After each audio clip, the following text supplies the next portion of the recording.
পুরোদস্তুর রাজনীতিবিদ হবার আগে আবাসন ব্যবসায়ী হিসেবে নিজেকে প্রতিষ্ঠিত করেন ডোনাল্ড ট্রাম্প। তাই যুক্তরাষ্ট্র এমনকি পৃথিবীর সর্বোচ্চ শক্তিধর ব্যক্তি হবার পরেও দায়িত্বশীলতার বদলে আগ্রাসী আচরণে বিশ্বাসী এই নেতা।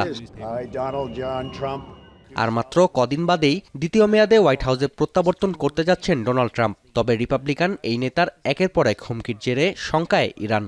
দায়িত্ব গ্রহণের পর তেহরানে হামলা চালাবে ওয়াশিংটন, এমন গুঞ্জনে সরব কূটনৈতিক অঙ্গন।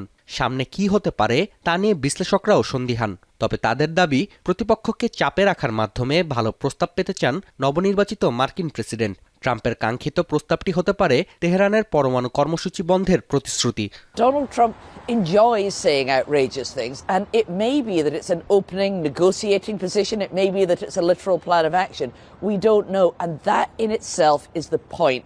He really enjoys keeping people guessing, keeping his opponents off kilter. He thinks that that gives him strength in any of his negotiating positions, and people just don't know what he might do.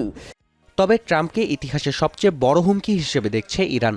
সবচেয়ে খারাপ পরিস্থিতি মোকাবেলায় রক্ষণভাগ শক্তিশালী করার দিকে মনোনিবেশ করছে Islamic revolutionary guard corps.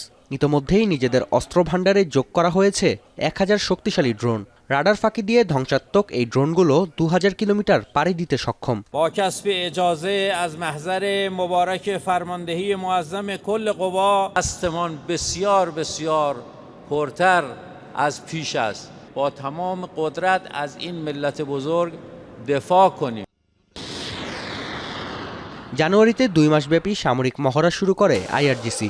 নতুন ভূগর্ভস্থ ক্ষেপণাস্ত্র ভান্ডার প্রকাশ্যে আনার পাশাপাশি আকাশ প্রতিরক্ষায় প্রদর্শন করা হয়েছে নতুন অস্ত্র।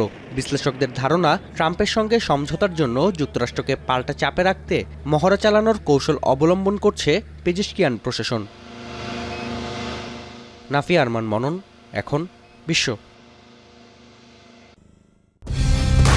কালার এক্সপার্ট, জর্জ স্যাপ এবং মাইল্ড অন হ্যান্ডস টেকনোলজি সমৃদ্ধ অরিক্স ক্রিস্টাল ওয়াশ আপনার লন্ড্রি এক্সপার্ট।